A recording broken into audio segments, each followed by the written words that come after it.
Me enfureces, oh mundo inmundo, porque te jactas de una multitud insoportable de sabios estúpidos, locuaces contigo, pero mudos ante Dios.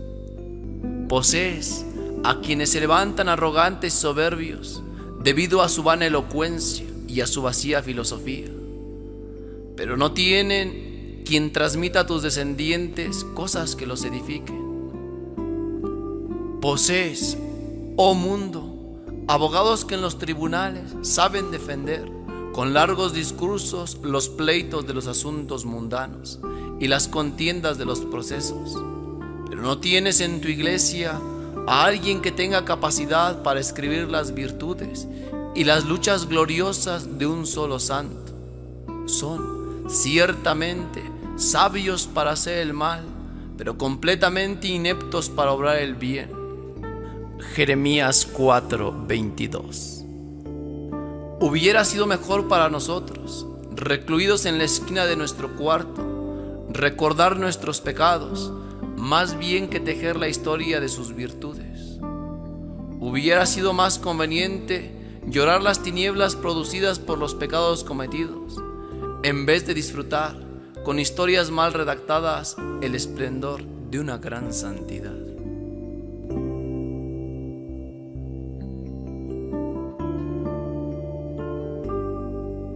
San Pedro Damiano, santo, poeta, doctor de la Iglesia. La juventud de Parma se agrupaba en torno al joven profesor, joven porque aún no cumplía los 25 años. Sus discípulos le llamaban el maestro Pedro. Él se llamaba Pedro Damián, en agradecimiento a su hermano Damián, que lo había sacado de la miseria y lanzado por el camino de las letras. Sabía mucho, y al exponer sus ideas ponía en ellas la llama impetuosa de su corazón y acertaba en envolverla en imágenes impresionantes. Su palabra había brillado primero en Ravenna, su patria, después en Faenza, luego en Parma. Era el ídolo de la juventud estudiosa, tenía gloria, admiradores, dinero, pero cuánto le había costado llegar a la cumbre. Sus primeros años habían sido de privaciones y desprecios. Le tocó en suerte una madre desnaturalizada que lo abandonó al nacer. Es una lástima, decía. Somos ya tantos en casa, no hay lugar para más. Una mujer extraña lo recogió y lo crió. Luego fue a dar donde su hermano, un hombre avaricioso y cruel que le maltrataba y hería, dejándole sucio y roto. Tan pronto comenzó a andar, le mandó a cuidar cerdos. Un día, mientras descuidaba, encontró una moneda. Y el pequeñuelo, que jamás había conocido el calor piadoso de un hogar paterno, mandó a decir con ella una misa por sus padres. Su hermano, el arcipreste, se apiadó de él y le llevó consigo a Ravenna, ciudad entonces floreciente, hoy melancólicamente dormida entre ciénegas y pantanos. Allí había trabajado, allí había estudiado día y noche, luchado con la vehemencia propia de su carácter, y el porvenir le sonreía. Pero fue precisamente entonces cuando comenzaron a darle hastío todas las cosas. El trato con los hombres le disgustaba, los triunfos le dejaban vacío. Comenzó a meditar en el desierto. No era por odio a aquella sociedad que tan mal la había tratado, sino porque en medio de los aplausos y placeres juveniles jamás había perdido de vista el grave problema de salvar su alma. Quería ser bueno, pero se le ponía delante de sí aquel siglo de hierro, como él le llamaba. Le acosaban las tentaciones, y aunque él las sofocaba metiéndose entre el hielo, como lo habían hecho los santos de antiguo, volvían luego a renacer con los malos ejemplos. Bien los conocía él, por haber visto en sus aulas el desenfado de aquel religioso que a su lado se entregaba a la vida más escandalosa. Un día fueron a parar en su misma casa dos hermanos de Fonteavellana, monasterio recién fundado en el valle de Umbría, al pie del Apenino. Le hablaron conmovidos de su fundador, el penitente y apostólico San Romualdo, que acababa de morir por aquellos días. Pedro quedó vivamente impresionado de sus relatos y profundamente admirado de su austeridad. Al partir, les ofreció en limosna su copa de plata, pero ellos no quisieron recibirla. Esto le llevó a tomar una resolución definitiva. 2 meses después, se presenta en el monasterio de Fonteavellana con el tesoro de su juventud ardiente, el caudal de su saber y su buena voluntad. El futuro reformador empezó por purificar su alma. Su divisa era aquel axioma, fácil solo en apariencia, de los antiguos ermitas: siéntate en tu celda, doma la lengua y el vientre y te salvarás. Pero no siempre pudo realizarlo. Los monasterios próximos se disputaban su ciencia y, por obedecer, debería de andar de una parte a otra enseñando. Nombrado superior, funda, restaura, reforma, impone la regla de San Benito, pero con la interpretación de San Romualdo, añadiendo una modalidad personal. Extiende entre sus monjes ciertas prácticas que aún se conservan en la iglesia, como la consagración de los lunes a las almas del purgatorio, de los viernes al misterio de la cruz, de los sábados a María Santísima y el rezo de su oficio. Penitencia y vida monástica eran una misma cosa para Pedro Damiano. A sus discípulos se les llama los penitentes. Con su libro El desprecio del mundo, se inaugura aquel espíritu de desdén por los bienes terrenos que, a través de San Bernardo, llegarán hasta San Francisco de Asís. Sus páginas están llenas de apóstroles contra el lujo y contra el dinero. La situación económica de los monasterios no debe ser la suficiencia anhelada por San Benito, sino la penuria. El monje debe de vivir para callar, para ayunar y para hacer penitencia. Esto no era precisamente el espíritu benedictino, y así se lo hicieron saber al reformador una y otra vez algunos de sus discípulos, los más sueltos de la lengua. A lo cual él respondía que San Benito escribió para cenobitas y ellos eran ermitaños. Esto no le impedía llamar al patriarca su muy amado y bienaventurado padre. En su sentir, los verdaderos monjes eran los de Fonteavellana, que ni se lavaban los pies, ni se cuidaban las manos, ni se arreglaban la barba o el cabello, ni dejaban el ayuno en todo el año, más que los domingos y los 8 primeros días después de la Pascua. Una especialidad de aquellos monjes era el uso y el abuso de la disciplina, espectáculo insigne y delicioso, según la expresión del maestro, que llegó a escribir un libro titulado De la alabanza a la flagelación. Algunos se burlaban de aquellas furias terribles, entre ellos el cardenal Esteban, que murió de pronto, según Pedro Damiano, en castigo por sus burlas irreverentes. Los ermitaños debían flagelarse diariamente durante el rezo de 40 salmos, a los que añadían en Adviento y Cuaresma 20 más. Cuando uno moría, cada hermano estaba obligado a ayunar por él 7 días y a darse 1000 azotes. 3000 azotes correspondía, según el cómputo de Fonteavellana, a un año de penitencia. Se calculaba la disciplina tomada durante 10 salmos, que equivalía a 1000 golpes, y durante el salterio entero a 5 años de la antigua penitencia eclesiástica. Aquellos atletas luchaban de una manera increíble para aventajarse en todo género de mortificación. Hubo uno que durante 1 año y medio no comió más que un poco de pan 2 veces por semana. Otro dividía el pan en partículas tan pequeñas para tener la sensación de que no comía. Otro diariamente rezaba 2 veces el salterio entero con las manos en alto.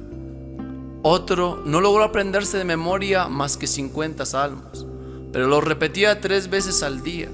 15 años vivió dentro de su celda sin salir de ella, sin cortarse el pelo ni la barba, sin comer más que pan y agua, que guardaba hasta que olía mal. Cada uno de estos héroes tenía un nombre especial, significativo de la meta a la que había llegado. El que por el ayuno se había convertido en una sombra se llamaba León. Pedro, el que dormía en el suelo. Inocencio, el que batía todos los récords de las penitencias. Hubo uno entre los discípulos de Pedro Damiano que indiscutiblemente venció a todos en resistencia. Fue Domingo Loricato, su predilecto, llamado así porque llevaba a raíz de sus carnes una coraza de hierro que no se quitaba más que para flagelarse. A veces, en 6 días ganaba 100 años de indulgencia. Una vez rogó a su abad que le permitiese ganar 1000 años en una cuaresma, es decir, que le permitiese flagelarse mientras rezaba 200 veces todos los salmos. Un hermano que por persuasión de Domingo había llegado a flagelarse una noche durante un salterio y 50 salmos, fue a contárselo en cuanto amaneció a Domingo, no sin miedo a recibir cierta reprimenda por su celo excesivo. No te desalientes, hermano, le dijo Domingo, Dios es poderoso y te llevará de lo pequeño a lo grande. Pedro Damiano gozaba contemplando esta emulación de penitencia que, en su sentir, era lo que necesitaba aquella sociedad anárquica en la que vivía. Él mismo nos la ha pintado con vivos colores, brutales a veces. Este mundo, escribió, se hunde cada día en toda suerte de corrupción, que todas las clases sociales están podridas. No hay pudor, ni decencia, ni religión. El brillo de las santas virtudes ha huido de nosotros. Todos buscan su propio interés. Están devorados por el apetito insaciable de los bienes de la tierra. El fin del mundo se acerca y ellos no cesan de pecar. Hierven furiosas las olas del orgullo y la lujuria levanta una tempestad general. El orden del matrimonio está confundido y los cristianos viven como paganos. Todos, grandes y pequeños, están enredados en la concupiscencia. Ya nadie tiene vergüenza del sacrilegio, del perjurio y de la lujuria, y el mundo es un abismo de envidia y hediondez. En medio de este caos apareció el superior de Fontavellana con la espada de fuego de su palabra. Por carácter era un contemplativo, pero aquel doloroso espectáculo le hizo un luchador. Primero, lanza a sus discípulos al campo, luego arroja su ardiente corazón en los apóstrofes indignados de sus opúsculos y cartas. Al fin se presenta él mismo, purificando la casa de Dios con las llamas de su elocuencia. Se convierte en el enviado de la penitencia, caudillo de las libertades eclesiásticas, develador de la licencia, de la simonía, del cisma. Trabaja con la acción, con la palabra, con la pluma. Escribe sin cesar, se cartea con medio mundo, con los papas, con los obispos, con los príncipes, con los monjes. Viaja y predica sin olvidar sus austeridades. Ayuna diariamente, lleva alrededor del cuello una cadena, come en el plato que le sirve para lavar los pies a los pobres y duerme con la cabeza echada sobre un códice bíblico de pastas trenzadas de esparto. Con este descuido exterior contrasta su formación cultural. Es vasta su erudición patrística, acerada y fuerte su lógica, recio y cáustico su lenguaje, su gesto firme e intransigente, su palabra paradójica, sarcástica y a veces brutal. Nunca conoció las discreciones del miedo ni las prudencias de la cobardía. Parecía la reencarnación de San Jerónimo, pero nunca el solitario de Belén atacó a los clérigos de Roma con la acerba ironía, con el rigor implacable que Pedro Damiano empleaba para desenmascarar los vicios del clero de su tiempo. El buen Papa Gregorio VI se asustó algún tiempo de aquellas cóleras terribles, pero Esteban X, antiguo abad de Montecassino, le obliga, bajo pena de excomunión, a aceptar el título de cardenal y obispo de Ostia. Su ardor infatigable encuentra ahora un campo más grande, el de la iglesia entera. Centuplica sus esfuerzos viendo los estragos del cisma y de la herejía. Se distingue como uno de los campeones más entusiastas de aquel espíritu de reforma que sopla sobre la cristiandad. Duro, crudamente realista, violento cuando describía el vicio, se llenaba de ternura cuando se dolía por los que eran víctimas de él. Oh pobre alma pecadora, decía en una carta, lloro por ti, por tu perdición, porque te has abismado en los lodos de tu ignominia. No es un templo hecho por la mano del hombre el que se ha derrumbado, sino un alma noblísima, formada a imagen y semejanza de Dios y rescatada por la sangre de Cristo. Qué hermosa era, qué grande. Por eso lloro la ruina del templo de Cristo. El Rey Eterno la alimentaba en su palacio, se embriagaba con la leche de la palabra divina, tan tierna, tan dulce, pero el azufre y el fuego de Gomorra la han consumido. Tales eran los sentimientos que la animaban a luchar. Ellos le llevaban a través de Italia y le hacían pasar los Alpes, poniendo en su boca asperezas de censor y acentos de profeta bíblico. La misma timidez de los sucesores de Pedro podía estar segura de hallarse frente al ardimiento de aquel hombre, en Roma, en Ostia, en Milán, en Florencia, en Galia. Su voz consuela a los discípulos del Evangelio y hace temblar a los enemigos de la virtud, dejando siempre huellas de luz y de renovación. El prestigio de una vida sin mancha se unía en él a la fuerza de una elocuencia que tocaba a veces la cumbre de lo sublime. En Milán estuvo a punto de ser mártir de su celo. El Papa le había enviado ahí para restablecer la paz, pero los milaneses no querían recibirle, porque les parecía una humillación someterse a aquel emisario de Roma. Por las calles se oyó un grito ensordecedor: ¡Muerte al romano! ¡Muerte al romano! Las turbas se disponían a lincharle, pero él logró imponer silencio. Bastó el primer ademán para apaciguar el tumulto. Luego habló larga y firmemente, consiguiendo todo lo que se proponía. Pocas veces ha obtenido la elocuencia un triunfo tan completo. Aún conservamos aquella famosa oración, y al leerla empezamos a entender hasta dónde llegaba la serenidad, la sangre fría y el interés indomable de aquel hombre, cuando una sola palabra podía costarle la vida. No obstante, la grandeza del mal le asusta, y temiendo por su parte hacerse mundano, intenta volver al desierto. ¿Qué me importan a mí?, decían en aquellas horas de desaliento los reyes y los concilios. Me basta con llorar mis pecados. Había reformado a los monjes, raído muchas lacras de la sociedad cristiana y aniquilado al antipapa Honorio II, cumplido con diversas legaciones en Francia e Italia, combatido al lado de los pontífices juntamente con Hildebrando, y aconsejado a Enrique III y a su mujer en los negocios del imperio. Le parecía que ya era hora de descansar. Varias veces había pedido a los papas que le permitiesen dejar sus dignidades, y en 1075 escribía a Alejandro II: os ruego, en el nombre de la clemencia divina, no tardéis en darme un sucesor. Permitidme levantar las manos de un arado que está labrando sobre suelo de arena. El que hoy quiere seguir el camino de la inocencia no puede guardar el gobierno eclesiástico, porque todos los hombres, como caballos indómitos y espumantes, se han arrojado por la pendiente de los vicios. La venida del anticristo está cercana.